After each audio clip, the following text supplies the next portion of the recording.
Всем привет! В этом видео я вам хочу рассказать о том, как правильно выбрать электроскутер, а если быть точнее, то куда нужно смотреть. Мы рассмотрим все нюансы, куда стоит заглянуть при выборе электроскутера и что нужно учитывать. Поэтому оставайтесь до самого конца этого видео со мной, и вы не пропустите ничего важного. Это канал Skyboard, с вами Евгений, мы начинаем.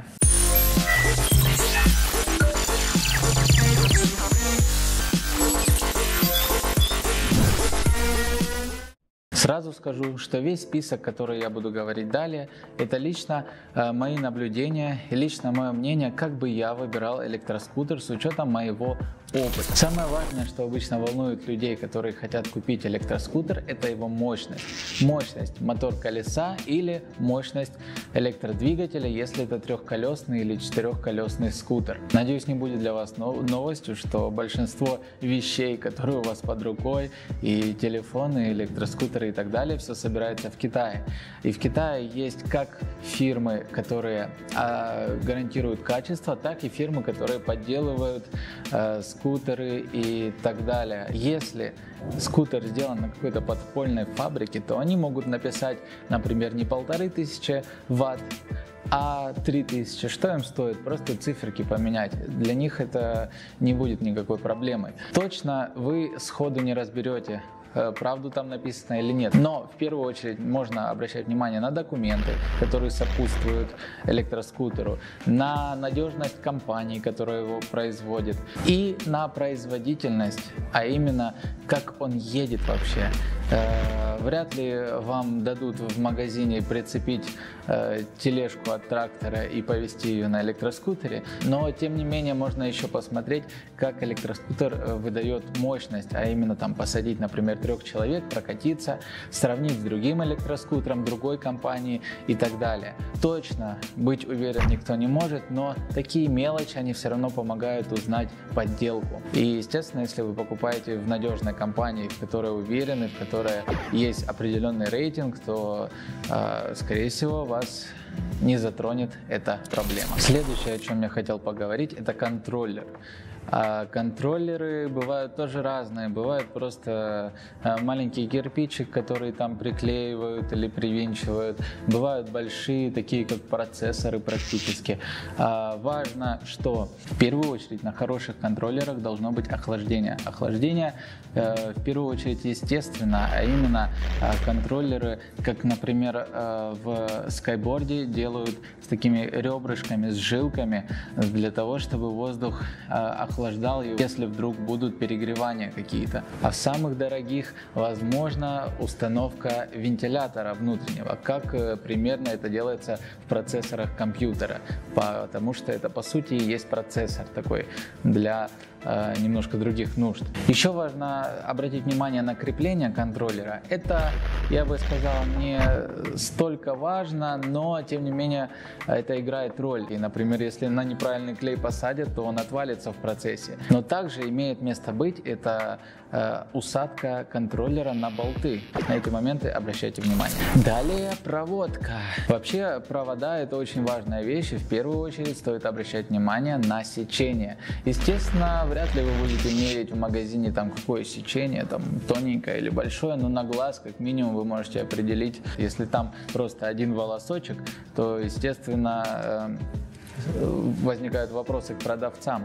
Другой момент — это из чего они, то есть это алюминиевые или медные, в идеале должны быть медные. Далее, как они скручены между собой, то есть это либо скрутки, которые вообще ничем не прикрыты, либо это спайки, либо это фишечки. Так что в идеале все должно быть аккуратно, фишечками все сделано, и нигде не должно быть оголенных концов. На качество проводки тоже нужно смотреть обязательно. Это помните. И, естественно, стоит ли говорить, что изолента — это не самая лучшая вещь для проводки в электроскутерах, поэтому обращайте на это внимание. Следующий момент — это батареи. Во-первых, съемные они или несъемные. В идеале должны быть съемные. Идем дальше. Тип батареи – это кислотно-свинцовые или литий-ионные. Естественно, в современном транспорте используются литий-ионные батареи. У литий-ионных батарей много преимуществ, кроме того, что они дороже стоят. Поэтому я считаю, что электротранспорт должен быть на данный момент на литий-ионных батареях. В будущем я надеюсь, что будут какие-то твердотелые аккумуляторы, их уже вроде как заявляют некоторые компании, но раньше 2025 года, увы, будем ездить на литий-ионных. Далее наш взгляд перемещается на тормоза. В первую очередь это сам принцип тормозов, по какому принципу они работают, там с маслом, без масла. Далее мы смотрим на диск.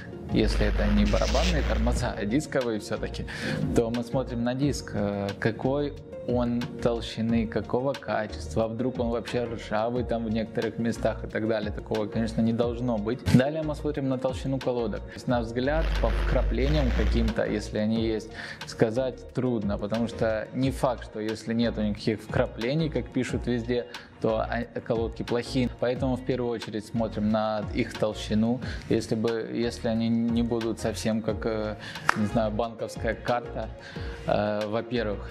И самое очевидное, это нужно сесть и попробовать, как они тормозят. В момент, когда вы тестируете тормоза, уже вы сели, вы поехали. Самое важное – это задержка между нажатием и тем, как тормоз сработал. Это самое важное. Если есть какая-то задержка, если тормоза вдруг, ну там на долю секунды не сразу зажимаются или просто вам неуютно и вы хотите как-то порезче это все сделать, во-первых, это нужно говорить продавцам, а во-вторых, это тоже показатель хорошести электроскутера. Кроме того, топовые системы обычно это с дисковыми тормозами, с маслом внутри бачков и с 7-минутным срабатыванием механизма при нажатии. Зарядка к батарейкам должна быть как минимум рифленая, как минимум на 4-5 ампер, потому что это как бы такая золотая середина. Больше может быть уже опасно, а меньше будет долго. Сила тока такой зарядки должна быть 4-5 ампер примерно, и она должна быть вентилируемая. Хорошие зарядные устройства будут вентилироваться. Внутри крутится вентилятор, который охлаждает всю систему от перегревов на всякий случай, хотя она по идее не должна сильно перегреваться, но тем не менее рифленость и вентилятор внутри, а также сила 4-5 ампер идеально. Двигаемся к амортизаторам. Это тоже не менее важная часть поездки, потому что это ваш комфорт. И не только комфорт, я бы сказал, что это безопасность. Амортизаторы тоже бывают разные. На хороших моделях амортизаторы газомасляные. Что это значит? Во-первых, это значит, что внутри должно быть масло. При разборе таких амортизаторов это все можно понять, но вряд ли вы будете их разбирать в магазине, поэтому учитывайте просто тип их. А что по поводу газа? Там есть бачки газовые, и вы можете попросить продавца, если масло, вряд ли он будет для вас разбирать амортизатор, но газ вы можете попросить открутить внизу бачка такую пимпочку, нажать хоть чем на ниппель и должно пшикнуть.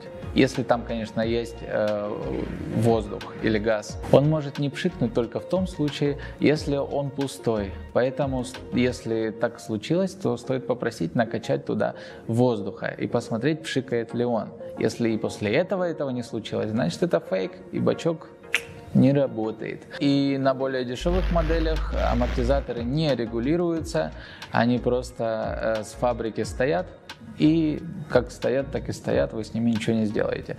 На регулируемых вы можете настраивать мягкость своей поездки по определенным случаям. Если вы едете по трассе, это одно можно ставить, если вы едете по лесу, по кочкам, это другое, если вы едете по снегу, то это третье, хотя по снегу нежелательно, особенно на двухколесном транспорте. Это все тоже учитывайте. Вы тестируете этот электроскутер, ну прям пришли в магазин, говорите, дайте мне покататься, у них, я надеюсь, должна быть какая-то площадка или просто по улице туда-сюда. Вы можете посмотреть управление этим электроскутером, управление, а именно как он ведет себя на поворотах, на какой скорости комфортно поворачивать, как он при наклонах ведет себя, не кажется ли вам, что если сильно наклониться, то он уедет из-под вас, или просто комфортно ли вам поворачивать на этом электроскутере. Это не забывайте делать. Любой нормальный продавец разрешит вам протестировать электроскутер перед покупкой. Следующий немаловажный факт – это комфорт посадки. Вы должны комфортно сидеть.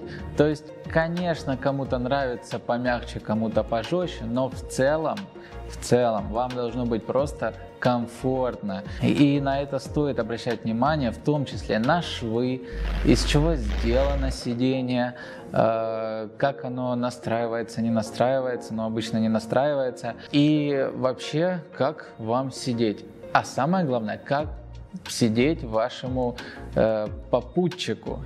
Если этот электроскутер рассчитан на двоих человек, то важно сесть вдвоем с кем-нибудь и спросить у человека, как тебе там сзади комфортно, потому что если сидушка не будет достаточно большой для двух человек, а заявлено будет, что этот скутер перевозит двух, ты просто садишься сзади, даже не мужик, а твоя жена садится сзади тебя, и она уже не помещается, тебе приходится сидеть на краюшке, чтобы сзади человек сел тоже не на колесо, а на сиденье, никуда не съехал по пути. Ну, короче, это очень важно, обращайте на это внимание. Эргономика – это очень важно, потому что это можно отнести к тому же комфорту, но это немножко другое все-таки, я бы сказал. А именно, настраиваются ли тормоза, например, под вашу руку. Это, кстати, я не упомянул в тормозах, вот сейчас вспомнил. Настраивается, удобно ли вам дотягиваться до ручки тормозов, например. Удобно ли вам дотягиваться до кнопок фонарей всех, вообще всех переключений и гудка. Гудок – это тоже очень важно. В нормальных компаниях еще есть аварийка. Это очень важно. Многие забывают про это, что аварийка нужна на электроскутере, тем более, если вы покупаете большой, вроде вот как у скайборда, у них, например, есть эта штука, аварийка. Сюда же к эргономике можно отнести и ножку-подножку, на которую ставить. На некоторых скутерах, например, мы когда сравнивали скайборд с каким-то ноунеймом, то вы видели, какая там подножка. То есть, чтобы там поставить электроскутер, оставить его без своей поддержки, так сказать, то его нужно поставить вообще там под ним такая бандура. И чтобы, короче, вы посмотрите это видео и сразу все поймете. Мне даже трудно описать вот этот механизм, который там стоит. Если вы покупаете электроскутер, то рано или поздно вам предстоит ездить вечером или ночью. А мы знаем, что, например, в таких странах, как Россия, не все улицы могут быть освещены, и вам нужен хороший свет. Что тут скажешь? Естественно, огни должны быть современные, а не просто лампочка накаливания, правильно? На это обращайте внимание, а также включайте свет, направляйте на стену. Там должна быть четкая граница тени, как это называется, теневая граница. Это очень важно, чтобы не слепить, во-первых, других людей, а во-вторых, чтобы тебе тоже все было видно. Плюс фара должна быть регулируемая. Если она будет стоять как вкопанная, то это не очень удобно, в некоторых случаях нужно поправлять фару. Плюс поворотники, обязательно должны быть поворотники. Опять же, в некоторых моделях они отсутствуют, как в том видео, про которое я уже говорил. Мы там смотрели, что поворотников не было спереди. Ну как так? Они должны быть.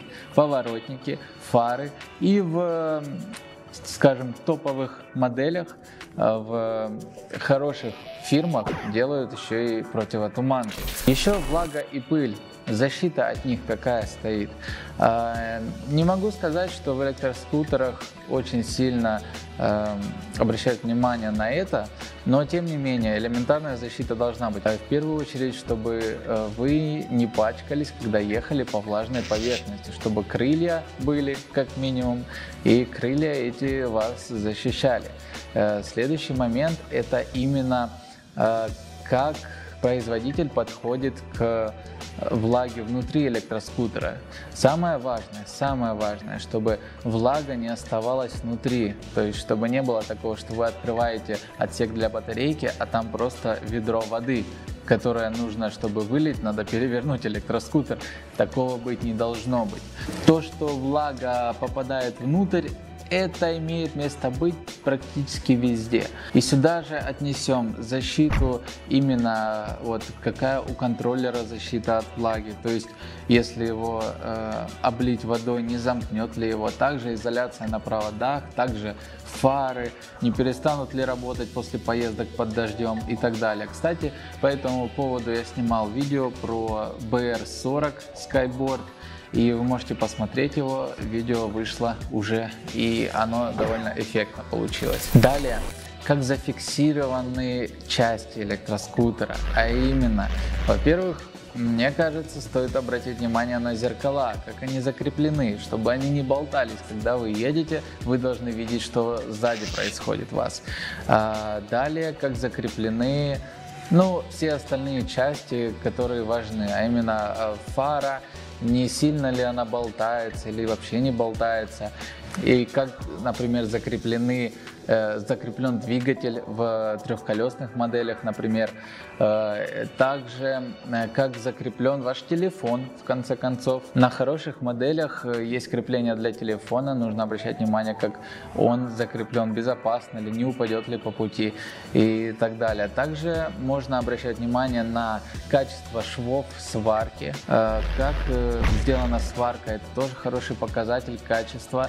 В целом нужно осматривать электроскутер и смотреть, как качественно выполняли работу в принципе рабочие, которые собирали этот электроскутер. Или же это делали машины, не знаю. Ну и еще немаловажный факт, это уже более коммерция, но тем не менее комплектацию, которую дает производитель своим покупателям. Это не влияет на надежность электроскутера, но это влияет на ваше внутреннее настроение. Если вам дают какие-то подарки, то это всегда приятно. Некоторые ничего могут не давать, некоторые просто 2 комплекта ключей и все. Самые хорошие производители дают и зарядное устройство качественное, и покрытие от дождя, и ключи, и еще запасные какие-то штуки всякие. На это все стоит обращать внимание. Вот, например, у Skyboard комплектация более чем богатая. Вы это можете посмотреть на сайте skyboard.store. Плюс гарантии, которые дает производитель, это тоже очень важно. Гарантия, сервис, документы и все, что с этим связано, это тоже все очень важно. Гарантия должна быть всегда, тем более, если вы покупаете дорогой электроскутер.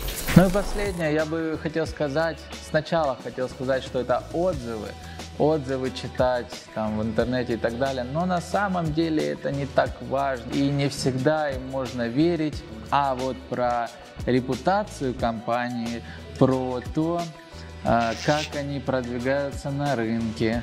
Вот на это, наверное, стоит смотреть. Ну и сюда же можно отнести еще открытость компании, точнее, насколько это известная или неизвестная компания, насколько они идут навстречу в ваших вопросах, насколько есть какая-то информация в соцсетях про них. Это все очень нужно, потому что компания, которая собирает свои электроскутеры где-то в подвале, подпольно, где у них не все легально и так далее, они не будут такими открыто выставлять свои какие-то нюансы жизни своей компании и так далее. Поэтому на этом пункте я бы хотел закончить сегодня. Я надеюсь, чем-то вам помог при выборе электроскутера. Я надеюсь, не все было слишком очевидно для вас, и вы что-то подчеркнули для себя новое. А я с вами прощаюсь, но перед этим электроскутеры, которые вы видели в этом ролике, представлены на сайте skyboard.store. Вся подробная информация там, можете смотреть. А также на этом канале электроскутеры Skyboard. Вы, кстати, подпишитесь, не забудьте, потому что ролики у нас выходят абсолютно разные, на разную тематику и разной эпичности. После того, как вы посмотрели сайт, после того, как вы посмотрели наш канал, после этого вы можете искать в этом списке свой город. Это наши официальные дилеры. Вы находите свой город, приходите в этот магазин, выбираете электроскутер, тестируете, о чем я говорил в этом видео, и только после этого решаете покупать его. Поэтому я с вами не прощаюсь, а говорю до встречи в новых видео. Пока!